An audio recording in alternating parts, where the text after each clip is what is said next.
SLT Mobitel Home Broadband සමගින් non-stop ගමනකට data බෝවන්. SLT Mobitel Home Broadband සමගින් non-stop ගමනකට data බෝවන්. දසන කාන්ති චූර්ණය සහිත lever ආයුෂ් දන්තාලේපය දත්වල ඇති ප්‍රශ්න 10ක් වළකයි.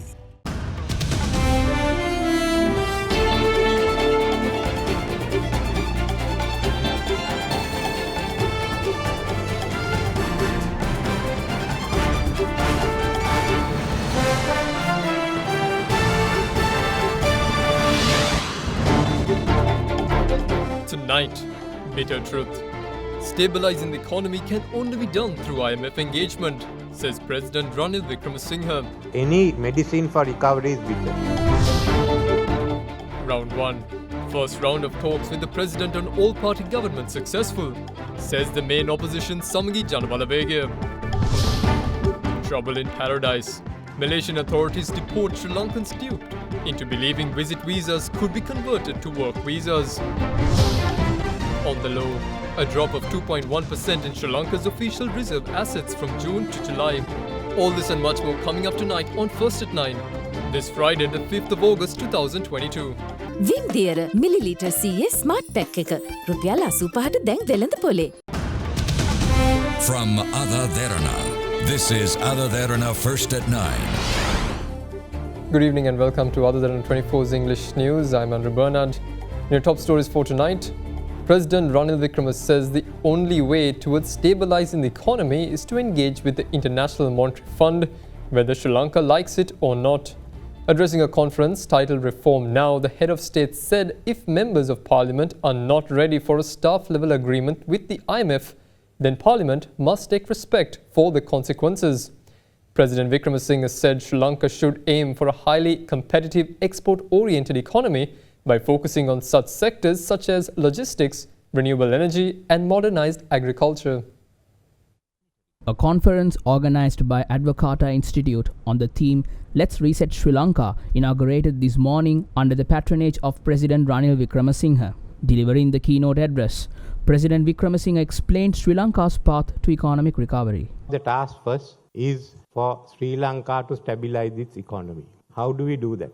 Well, the way out is through the agreements that we have with the IMF. I don't think there's any other way out. People talk of alternative measures, but that has not worked. During the Asian crisis of 1997, it was IMF that came forward to look at the reforms. During the 2009 crisis, 8-9 crisis, it was again the IMF. Whether we like it or not, we have to deal with the IMF. Whether it's a good thing or a bad thing is for each of you to decide. Then first and foremost, we have to enter into the staff level agreement with IMF. Now this is an issue which the whole parliament has to consider. If any member of parliament or any party says we are not for it, then we have the right to ask, what is your solution?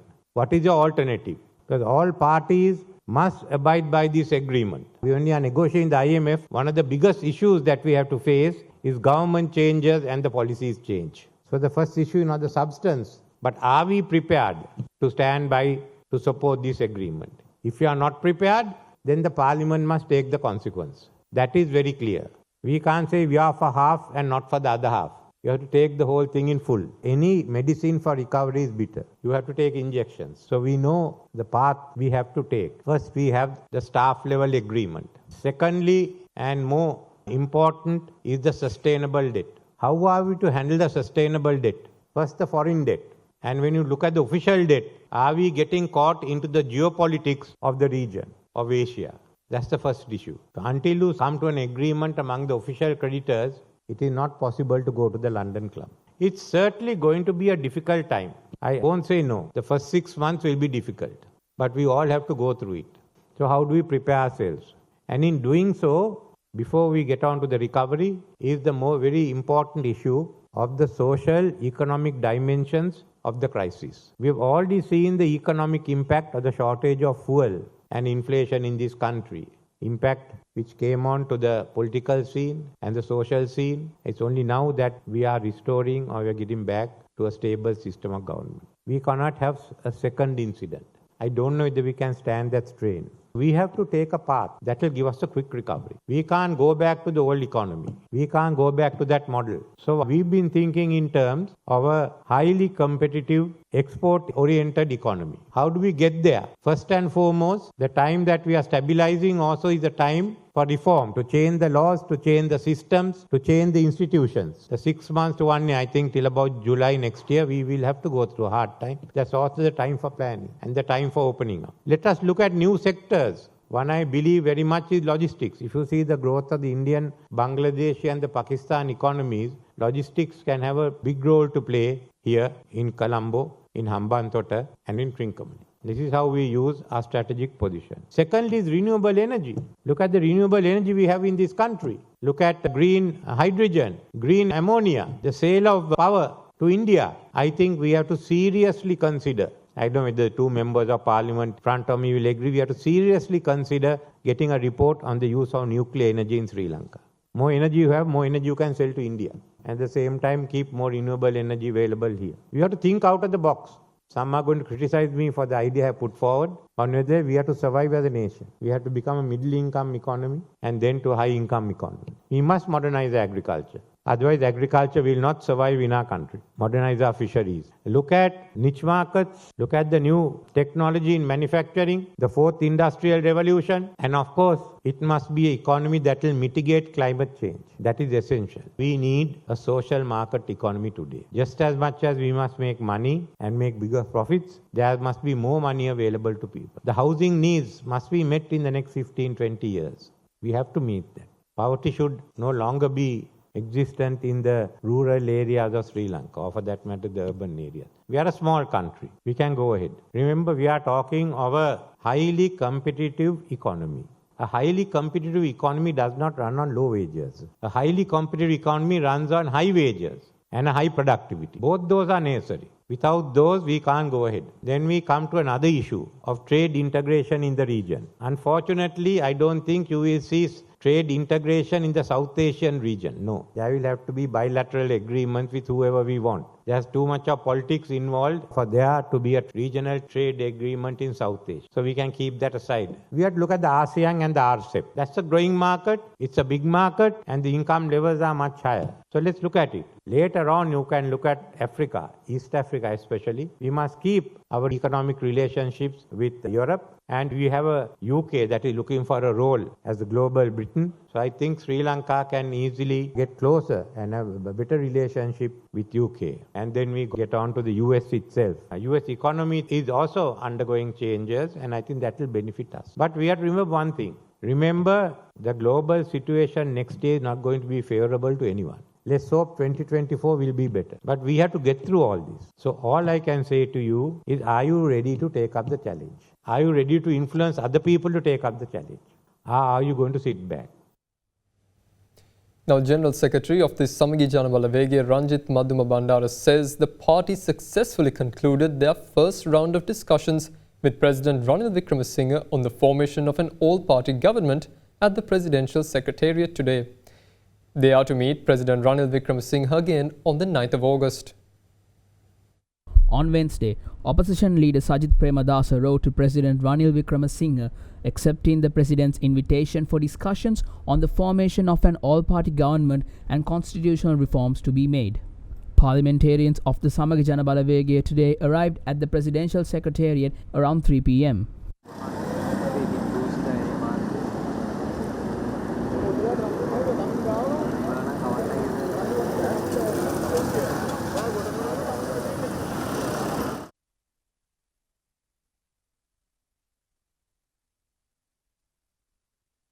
පාර්ලිමේන්තුව හැටියට මම හැම සියලු දෙනාම එකඟ වෙලා තියෙනවා 19 වෙනි ව්‍යවස්ථාවේ 22 වෙනි සංශෝධනය තුලින් පරණ 19 වෙනි සංශෝධනය ක්‍රියාත්මක කරන්න. මම බලාපොරොත්තු වුණේ අගෝස්තු මාසයේ අයවැය අනුමත කරායින් පස්සේ 22 වෙනි සංශෝධනයත් අනුමත කරන්න. පාර්ලිමේන්තුවේ දැනට තියෙන අධීක්ෂණ කමිටු ක්‍රමය ක්‍රියාත්මක කරන්නට තිබෙනවා. ශ්‍රී ලංකා නිදහස් පක්ෂයෙන් යෝජනා කරා ජාතික සභාව පක්ෂ නායකින්ගේ. ඉතින් ඒ ජාතික සභාවත් පිළි අරගෙන තියෙනවා. ඒ වගේම ආරාධනා කරන්න කැමති විශේෂයෙන්ම ස්වර්වපාක්ෂික ආණ්ඩුවට. පක්ෂ එකතු වෙලා ආණ්ඩුව එක්ක වැඩ කරන්න කොහොමද වැඩ කටයුතු කරන්න කියලා අපිට තීරණය කරන්න වෙයි. After nearly 2 hours of discussions with the president, SJB members left for the opposition leader's office. Party members then spoke to the media on the discussions they had with the president. බොහොම සාර්ථක සාකච්ඡාවක් පැවැත්තුවා. එක්කවල වැඩ කරන ක්‍රමය මොකක්ද කියන එක තමයි අපි දැන් හොයාගන්න ඕනේ. ඒ කියන්නේ මේ සර්වපාක්ෂික ආණ්ඩුවට යන්න එකගතාවයක් පළ වුණාද කොහොමද? නෑ සර්වපාක්ෂික ආණ්ඩුවකට කොහොමද යන්න ක්‍රමය මොකක්ද කියන එක අපි ඉදිරියට සාකච්ඡා කරනවා. පළවෙනි සාකච්ඡාවට බොහොම සාර්ථකව අවසන් වුණා. එහෙනම් අපි ආයි ලබන අඟහරුවාදා හම්බෙමු කියලා සාකච්ඡා කරා. පාලනයකට අපි සහයෝගය දෙන්න අපි තීරණය කෙරුවා. සහයෝගය නොදෙන්න හේතුවක් නෑ. මොකද අත් වශයෙන්ම අපි කාටත් ඕන රට කොට ගන්නනේ. පසුගිය රජය ගෝඨාභය රාජපක්ෂ ආරම්භ කරපු වැඩේ එතුමා රිවර්ස් කරනවා. ඒ රිවර්ස් කරන නිසා අපි සහයෝගයට දී බෑනේ. දැන් 20 ගෙනාවා ගෝඨාභය. දැන් 20 අයින් කරලා 19 ගෙනවා. අපිට ඒකට විරුද්ධ වෙන්න බෑනේ. ඔබතුමාට මුදල් අමාත්‍යවරේ බාර ගන්න කියලා කිව්වේ නැද්ද? නෑ එහෙම කිව්වා. තාම නෑනේ. Meanwhile, independent parliamentarian and leader of the 43rd Brigade, Patali Champika Ranawaka, also discussed with the president today on the formation of an all-party government. සමාජ ක්‍රියාකාරිකයන් වෘත්ති සමිති නායකයින් ආදී පිරිස් විවිධ චෝදනා යටතේ අත්අඩංගුවට ගැනීමෙන් සහ සිරබහරයට ලක් කිරීමෙන් කිසිම ආකාරයක ජනතාවගේ විශ්වාසයක් ඇති වෙන්නේ නැහැ. ඒ නිසා දැන් මේ කටයුත්ත අතීතයට අයිති කාරණයක් ලෙස සලකලා අලුත් ආරම්භයක් අරගෙන සෑම ජනතාවගේම විශ්වාසයක් ඇති කරගන්න පොදු සමාවක් හැම කෙනාටම ලබා දීලා අලුත් ආරම්භයකින් කටයුතු කරන්න කියන එක අපි ඉල්ලා හිටියා. Meanwhile, the independent group of Sri Lanka Podujana Perumana met with President Ranil Wickremesinghe yesterday to discuss the formation of an all-party government. Addressing media today, SLPP chairman Professor G.L. Peiris said they will support any measure of the government that benefits the people. Further, Professor Peiris said they, however, oppose any move to further enlarge the composition of the cabinet that will put any more burden on the people again. We appreciate the invitation that we received from the Honourable President and the Honourable Prime Minister to meet them last afternoon and to present to them our views regarding the current situation in the country. We made it clear to the President and the Prime Minister that we will unreservedly support any measure that the government takes for the benefit of our people, and any constructive measures that are adopted for the people by the government in these very challenging circumstances will certainly receive the support of all of us. Another area in which we made it clear that our support would be forthcoming of policy. The country needs stability of policy formulation and implementation in a variety of critical sectors, including health, education, agriculture, and so on. If these policies keep changing every year, the result is certainly detrimental to our country. Therefore, especially in these circumstances, there is a need for major political parties and groups to arrive at a consensus with regard to the elements of the policy that ought to be adopted in our country at this time. We will certainly be party to that without any reluctance or hesitation. The mechanism through which this is usually done consists of parliamentary committees, such as the Oversight Committee, in which our participation can be taken for granted, especially with regard to parliamentary committees that have a direct bearing on the economy, such as a committee on public enterprises, a committee on public accounts, and so on. Our vigorous and direct involvement is available. Having said all of this, what we are prepared to do with the government, we have drawn a very clear line with regard to some matters with which we do not wish to be associated at all. We made it very clear that we will not accept cabinet portfolios, state ministries, or any other position in the executive which would enhance the financial burden on the people of our country. Not only that, we made it crystal clear that we are rigidly, implacably opposed to the enlargement of the cabinet in any manner whatsoever. For a considerable period of time, this country has been administered by a cabinet consisting of 18 ministers. We are staunchly opposed to the addition of even one minister to that cabinet. අන්තර්කාලීන සර්වපාක්ෂික ආණ්ඩුවක් තමයි අපේ යෝජනාව. එක පැත්තකින් ජාතික අභිලාෂයන් අරමුණු කරගන්නවා, අනිත් පැත්තෙන් බලදේශපාලනය පිටු දකින්න. ආණ්ඩුවක් තමයි අපි සරලව නිර්වචනය කරන්නේ අන්තර්කාලීන සර්වපාක්ෂික ආණ්ඩුවක් කියලා. මේ ජාතික අර්බුදයෙන් එතර වෙන්න හදන පාලමක්. ඒ ගොඩනැගීමේදී අපි ඉල්ලීම් දෙකක් කරා. ජනාධිපතිතුමනි, අගමැතිතුමනි කරුණාකරලා පිළිගන්න දියවන්නා දූපත මැද ඉන්න 225 ජනමතයත් ඒ වගේම ඉන් පරිබාහිරව ඉන්න පවුල් ලක්ෂ 58ක ජනමතයත් අතරේ වෙනසක් තිබෙන බව පිළිගන්නට නිහතමානී වෙන්න. ඒ වගේම අපි ඉල්ලීමක් කරා. මහජනතාවගේ පීඩනයත් එක්ක ආතතියත් එක්ක ගනුදෙනු කරද්දී සංවේදී වෙන්න. මර්ධනයේ යන්ත්‍රයක් ඇතුලේ කවුරුන් හරි කල්පනා කරනවා නම් මේ පීඩනය යට කරන්න පුළුවන් කියලා අපි එහෙම හිතන හැම කෙනාටම කියන්නේ ලෝක ඉතිහාසයේ එහෙම හිතපු නායකයන්ට අත්වෙච්ච ඉරණම පිළිබඳව නැවත වතාවක් කල්පනා කරලා බලන්න. නිසා අපි මෙතනින් මේ අර්බුදයෙන් රට ගොඩ ගන්න උදව් කරන සූදානම්. හැබැයි ජනතාවගේ පැත්තේ ඉඳගෙන. And we'll be back with more news. Stay with us.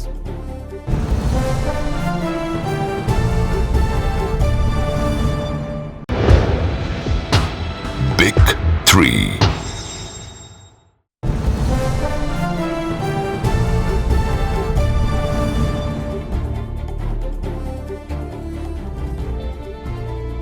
Welcome back. Now, the Information and Communication Technology Agency announced today that the registration for the National Fuel Pass system will be disabled during the next 48 hours due to planned maintenance by the Department of Motor Traffic. According to the Ministry of Power and Energy, over 5 million people have registered for the National Fuel Pass system. Given the low stocks of fuel available in the country, the Ministry of Power and Energy introduced a fuel rationing system. People are issued fuel under the system through the National Fuel Pass system, through which a weekly quota is guaranteed. The National Fuel Pass system, on its 5th day since implementation, has allowed vehicle owners to refuel without waiting in queues for days. Many have been able to get their quota of fuel within a few hours.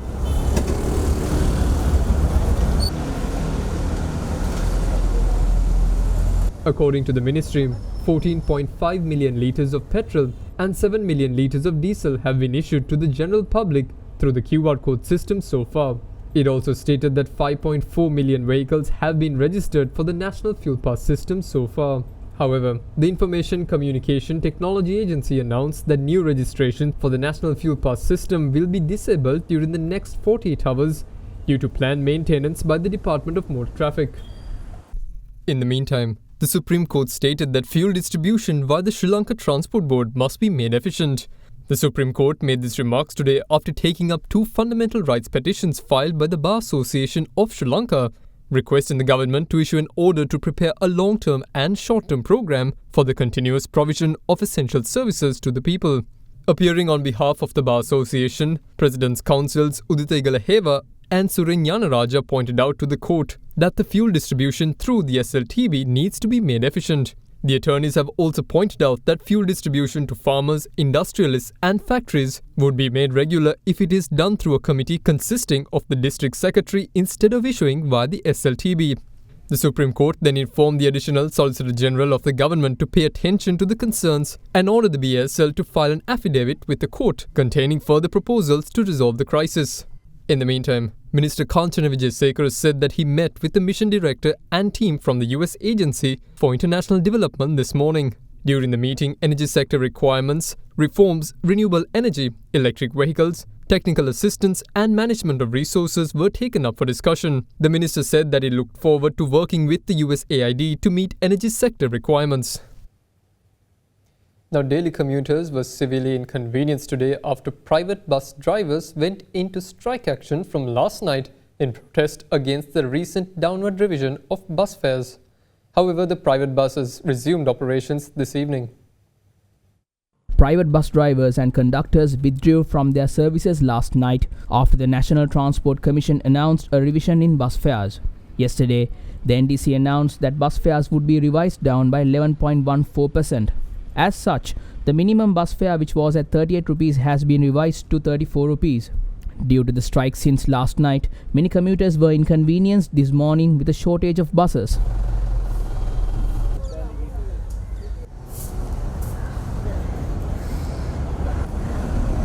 Even though SLTB buses were operated at full capacity, it was not enough to cater the requirements of the vast number of daily commuters. Some private buses were, however, in operation today. Later, the Director General of the NTC, Commodore Dr. Nilan Miranda, visited the bus station down Bastion Road. During his visit, he urged the owners and drivers of private buses to resume operations considering the people. Later in the day, private bus owners called off their strike and resumed operations. Now, the National Anti-Human Trafficking Task Force states that many Sri Lankans have been deceived by job agents into believing that they could convert their visit visas into a work visa after travelling to Malaysia. The task force said that such fallacy has resulted in Sri Lankan migrant hopefuls being forced to work in inhumane conditions with little pay. Sri Lankans are therefore urged to seek foreign employment only through legitimate procedures to avoid being victims of human trafficking. The National Anti-Human Trafficking Task Force announced that they have been notified of increasing numbers of Sri Lankans travelling to Malaysia under visitor visa category with belief that their visas could be converted to work visa arrangements. Due to this, the NAHTTF stated that the Malaysian immigration authorities are taking stringent measures to scrutinize visit visa holders. About 20 Sri Lankans per week who have been detained entry by Malaysian authorities are reportedly having been deported directly from the airport to Sri Lanka. They added that many who have managed to get their entry endorsed to Malaysia on visit visa have later found out that they have been deceived by job agents to be forced to work in harsh, inhumane conditions with little remuneration and no labour rights, thus becoming victims of human trafficking. It was further reported that the amnesty period granted for illegal immigrants to exit Malaysia ended. Malaysian law enforcement agencies are now engaged in continuous raids to apprehend foreigners without valid visas. When apprehended, persons without valid visas will have to serve time in prison, and upon being released, they will be detained at a designated detention centre until arrangements are made to deport them at their own cost. With this being the case, the National Anti-Human Trafficking Task Force of Sri Lanka advises Sri Lankans on visit visas to Malaysia that their visas cannot be converted to work visa upon arrival, and urges Sri Lankans seeking employment abroad to do so via legitimate and authentic avenues. The task force earnestly requests the public to verify any opportunities for foreign employment with the Sri Lankan Bureau of Foreign Employment prior to proceeding. Now, the Sri Lanka police is seeking public assistance to identify suspects involved in the stealing of 2 T-56 firearms and the assault on 26 army personnel during the protests near the Poljua junction last month. During the protest held on July 13th, near Parliament Entry Road at Poldua Junction, protesters snatched 2 T-56 assault rifles with 2 magazines containing 60 live rounds of ammunition from 2 army soldiers on duty. One of the 2 firearms was later recovered by Navy divers under the bridge of the Rajagiriya, Devanna towards Parliament. Police said information regarding the suspects can be provided to the telephone number 071 859 2209 and 071 306 4165. Information on the suspects can also be given to 282 9388 and 1997.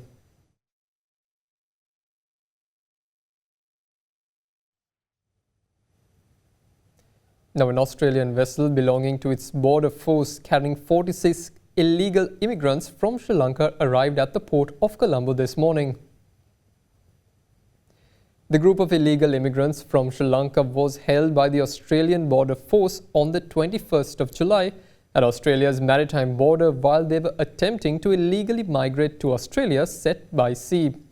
Reportedly, the group of illegal immigrants set off the sea voyage from Valachennai in Bariklo on the 6th of July on a multi-day fishing trawler. Among the apprehended individuals are residents of Valachennai, Bariklo, Pasikoda, Ampara, Bibile and Muttur in the ages of 70 to 49 years. The Australian Border Force handed over the group to the Office of Immigration and Immigration Department at the Colombo port through Sri Lanka Navy for onward legal proceeding.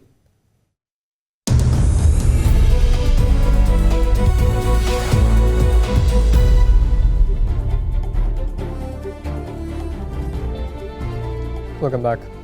Now, the Colombo stock market closed positively, extending the bull run for the 7th straight session over upheld investor confidence while volumes ticked up the active participation. The stock market quarterly earnings of LIOC stunned the market, where the company recorded an earnings of 9.9 billion rupees, reflecting a massive growth of 3,534% year-on-year. The SPI moved positively as market opened and continued to gather momentum throughout the day to close at 8,333, gaining 104. Turnover was recorded at 3.7 billion rupees, mainly driven by the energy sector, which solely contributed 31%. However, foreign investors remained net sellers for the fourth consecutive day amidst moderate participation.